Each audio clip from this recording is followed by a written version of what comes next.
အဲ့တော့ဒီမှာကြည့်ဒီကောင်ကိုလေ့လာရင် would like to ဘာဝနော်ဆန္ဒရှိတယ်ချင်းတယ်ဆိုတဲ့အဓိပ္ပာယ်ကိုပြောတယ်အေးသွားချင်တာပေါ့နော်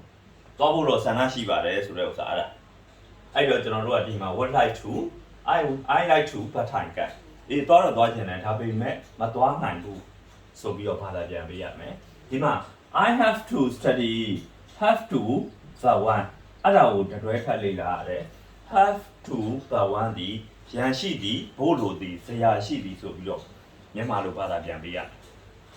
ဟုတ်ပြီနော်အဲ့တော့ तू ကဘယ်လိုဖြစ်သွားလဲဆိုတော့ I have to study အေးငါစာကြည့်ဇရာရှိနေတယ်ငါစာကြည့်နေတယ်ငါစာကြည့်ဇရာရှိနေတယ်ဆိုပြီး तू ကဒီမှာဖြစ်တာ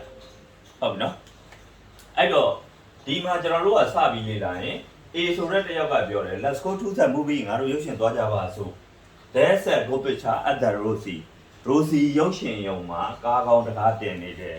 ဆိုပြီးတော့ तू ကဖြစ်အဲ့မှာ I like to A သွားတော့သွားကျင်တာပေါ့ but I can ဒါပေမဲ့မသွားနိုင်ဘူး I have to study ငါစာကြည့်စရာတွေရှိနေတယ် I waste the whole afternoon ဆိုပြီးတော့ဖြစ်တယ်အားတို့တညနေလုံးငါအချိန်ကြီးဖြုံးခဲ့ပြီဖြုံးခဲ့ပြီတဲ့နော် I forgot ငါမေ့နေခဲ့တာဒီမှာ had to ဆိုပြီးတော့ပြန်ပါလာတယ်အဲ့ဒီတော့ဒီမှာကျွန်တော်တို့ကဘာဖြစ်လာပြီလဲဆိုတော့ဒီအပေါ်မှာ have to the one ဒီနော်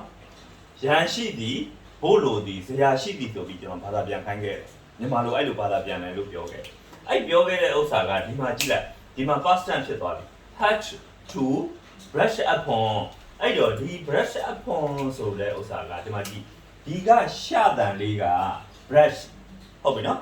တစ်ချက်ကျွန်တော်ကြည့်မယ်နော် brush ကဒီကရှတန်ဒီအနဲ့လည်းပေါင်းလိုက်တော့ brushမှာဟိုဖဆိုတဲ့အတန်လေးကြံနေတယ်နော် brush up ဆိုပြီးတော့ brush up ဖတန်လေးကြံအဲ့ဖလေးကဒီကို on နဲ့လည်းတော့ပေါင်း on ဆိုပြီးဖြစ် on brush up on အဲ့ဒါကိုအတန်တော့ပညာမှာတော့ကျွန်တော်တို့ပြောခဲ့တယ် sound linking လို့ပြောတာဒါရမယ်နော်ဒါ sound linking I have to brush up on my friend အဲ့တော့ဒီမှာကြည့်လိုက်ကျွန်တော်တို့ဒီ my friend ဆိုတာငါရဲ့ပြင်သစ်စာဒီနှွေးဖို့စာပြန်နှွေးသည်ဆိုတာဟဲ့ brush up on ဆိုတဲ့အတွဲလိုက်ကြက်ထားရပါတယ်စာပြန်နှွေးသည်အဲ့လိုတစ်ခါလဲရေးမှာတချို့ကပြီးဆိုလဲနှွေးသည်ဆိုပြီးရေးလိုက်နှွေးသည်ဆိုလဲရေးလိုက်တော့အစားအသောက်တွေပူအောင်နှွေးတာနဲ့သွားရောတတ်လို့တခါလဲစာပြန်နှွေးသည်ဆိုအဲ့တော့ဒီမှာကျွန်တော်တို့က my friend ဆိုတဲ့နေရာမှာငါရဲ့ပြင်သစ်စာဆိုတာထက်အဲ့မှာကျွန်တော်တို့ကတခြားသော subject တွေကိုလာအစားထိုးလို့ရတော့ဒီ I have to brush up on my friend ဆိုတဲ့ဝေကြသည် pattern speak ပုံစံတစ်ခုကိုမှတ်ထားရင်ဒီမှာကိုအစားသွင်းပြီးတော့ပြောလို့ဘယ်ဘာသာတွေကိုစာပြန်နှွေးဖို့လိုတယ်ဆိုတာပြောလို့ရမယ်နော်အဲ့တော့ဒီမှာ brush up on စာပြန်နှွေးသည်သူဒီ have to verb 1လို့ပြောတာဖြစ်တဲ့အတွက်သူဒီကရိယာအုပ်စုဝင် verb 1အနေနဲ့သူ့ကိုသုံးပါတယ်ဟုတ်ပြီနော်ငါစာပြန်နှွေးဖို့ငါရဲ့ပြင်သစ်စာတွေပြန်နှွေးဖို့ရှိခဲ့တယ်ဆိုပြီးဘာသာပြန်ပေးရအဲ့ခါကျတော့ then အဲ့ဒီနောက်မှာ all of a sudden အဲ့ဒီမှာလာပြန်ပြီ all love ဆိုပြီးဖြစ်သွားတဲ့အတွက်ဒီကလာတန်လေးက all လာတန်လေးကဒီမှာကျန်တယ်ဒီက fa တန်လေးကျန်ပြီးတော့အဲ့ fa တန်လေးကဒီ a ကိုသွားချိတ်တဲ့အခါကျတော့ fa all love a sudden ဆိုပြီး all of a sudden ဆိုပြီးဖြစ်တယ်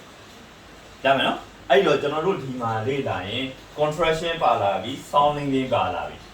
ဟုတ်ပြီနော် sound linking နဲ့ contraction ရဲ့ဒီထဲမှာပါလာပြီ I remembered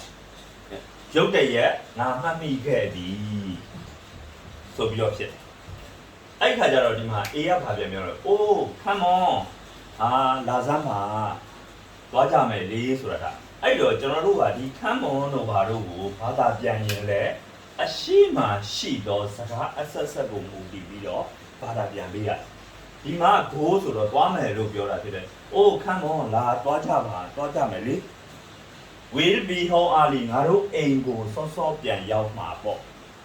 သူကလည်းမလျှော့သေးထပ်ပြီးတော့တိုက်တွန်းနေတော့ဆိုတော့ဒီက B ကဘာပြောလဲဆိုတော့ no I but not ငါတို့မသွားရင်ကောင်းမယ်နော်အဲ့ဒီတော့ဒီမှာကြည့် apostrophe d better ဒီနော်ရင်ကောင်းမယ်ဆိုပြီးအဓိပ္ပာယ်ထွက်တယ်